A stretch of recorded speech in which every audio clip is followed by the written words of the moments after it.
Karim Bouchmit, bonjour. Bonjour, je vous remercie pour l'invitation. Merci à vous d'être venu. Il n'y a pas de quoi. Alors, vous êtes donc artiste, musicien, guitariste, pianiste aussi. Oui, je suis pianiste aussi. On a eu l'occasion de découvrir, redécouvrir pour ceux qui vous connaissent déjà au tout début d'émission à travers le titre Hotel California du célèbre groupe de rock américain, donc des Eagles. Vous n'avez pas choisi la composition la plus facile. C'est vrai que c'est un solo un peu compliqué. Oui. En fait, il se joue avec deux guitaristes. Dans la version originale, j'ai une vidéo que j'ai enregistrée. J'ai fait les deux guitares avec un petit montage. Et vous l'avez superposé à... Oui, voilà, avec... c'est-à-dire que j'ai placé au bon moment pour avoir le meilleur son. C'est ce qu'au font les pros. Ouais. Alors, j'imagine que vous êtes toujours en train d'apprendre? Oui. Voilà. Ça s'arrête jamais? Ça ne s'arrête jamais. Vous composez vos propres musiques? Ça m'arrive de composer des musiques avec mon piano, avec ma guitare.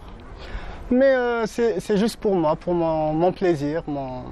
Comme on dit, la musique ne se vend pas, elle se partage. Elle se partage. Moi, j'essaye de composer, de faire des petites compositions ou de rejouer des chansons connues. Et je partage avec mes amis sur les réseaux sociaux, même avec ceux que je ne connais pas. Mais c'est le but. Hein. C'est le but, je partage. En musique, on est très très généreux, on ne compte pas. Exactement. Alors, Karim Bouchmit, vous êtes architecte de formation et de carrière aussi. Oui, de carrière aussi. Il y a une spécialité en architecture? Oui, moi j'ai fait dans l'université, j'ai fait la spécialité, je suis dans le patrimoine. Mais après, dans le domaine c'est-à-dire professionnel. Vous rénovez des sites? Ça m'arrive. Mais généralement, j'en fais des nouvelles conceptions, des nouveaux projets. Mais c'est rare qu'on ait des projets de restauration.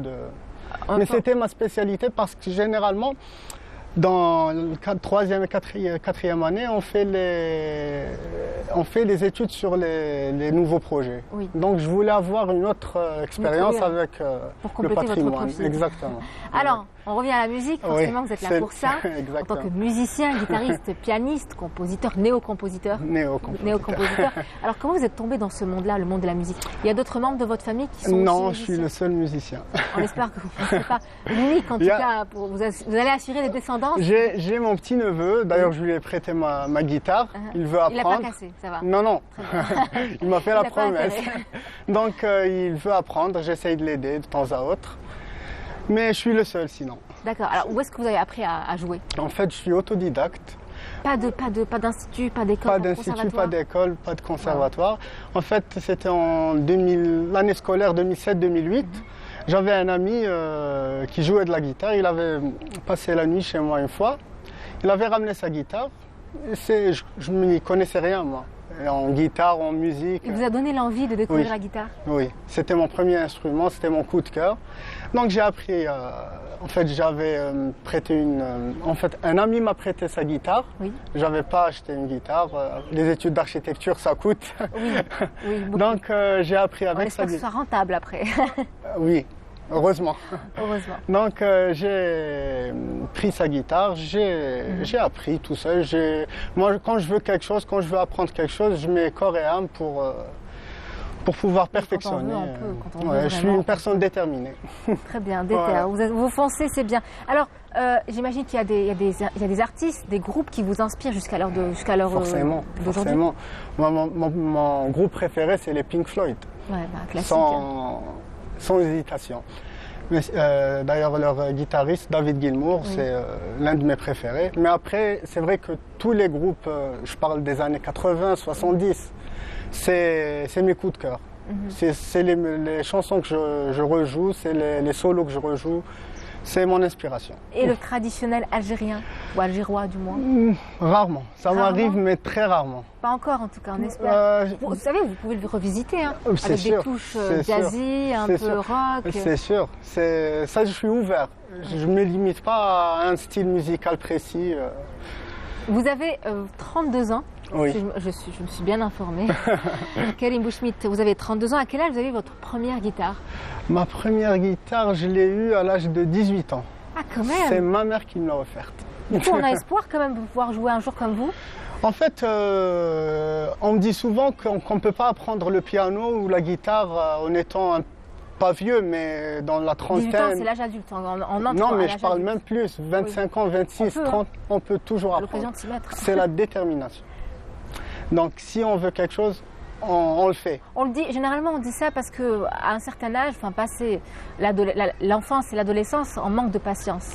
On s'impatiente pour tout, on veut avoir tout de suite. Voilà. Moi je suis une personne impatiente, mais j'essaye de m'améliorer, c'est-à-dire voilà. Je ne sais pas trouver on va parler en arabe, voilà. la langue. Après vous reparlerez en musique. Voilà. En musique, c'est langage ça. Musical. Langage musical. Alors, dites-moi, Kalim Bouchnit, est-ce que vous pensez un jour enseigner la guitare? Non, peut-être pour mes petits-neveux ou bien, mais pas pour... J'ai pas le temps. Ils prendront goût une fois que vous allez enseigner ça à vos neveux, aux membres de votre famille? Enfin, je peux pas savoir d'ici là, mais pour le moment, je me concentre sur ma carrière en tant qu'architecte. Oui, bien sûr. Et ma musique. Ça occupe déjà un gros morceau. Exactement, un très très grand morceau. D'ailleurs, j'ai du mal à organiser mon temps parce que j'ai un groupe, je joue avec un groupe de musique. On a deux répétitions par semaine. Et je fais du sport tous les jours, donc j'essaie d'organiser mon temps pour pouvoir faire tout. Un album en préparation avec votre groupe ou en solo? Non, généralement avec mon groupe on rejoue des chansons déjà connues, du blues, du rock and roll, mais... Jusqu'au jour où il y en aura un qui a dit un stop, allez-y, on fait tout. Nous on fait tout là. Non, pas pour le moment. Pas pour le moment. En fait, mon groupe, c'est un ancien groupe, ils sont tous âgés, dans la quarantaine. Donc ils avaient déjà des albums, j'étais pas avec eux. C'est l'ex-groupe Sirocco. D'accord. Mais là, c'est-à-dire on fait les scènes, mais on joue généralement les classiques du rock et du blues. Vous n'avez toujours pas fait de scène? D'une autre manière. Si. Si, vous avez fait des scènes. Avec ce groupe-là? Avec ce groupe. Et en solo? En solo, non. Pas encore? Non, pas encore. Je le fais chez moi et je partage. C'est votre famille en tout cas qui vous entend pour l'instant. Et mes voisins surtout. Les voisins, ils doivent se plaindre. Très bien, merci d'avoir été avec nous. On va encore une fois, Kalim Bouchnit, avoir le plaisir d'apprécier encore une fois votre musique. Vous allez nous jouer Jeux interdits. Les Jeux interdits, c'est un morceau classique avec une guitare classique connue que j'apprécie beaucoup. Magnifique.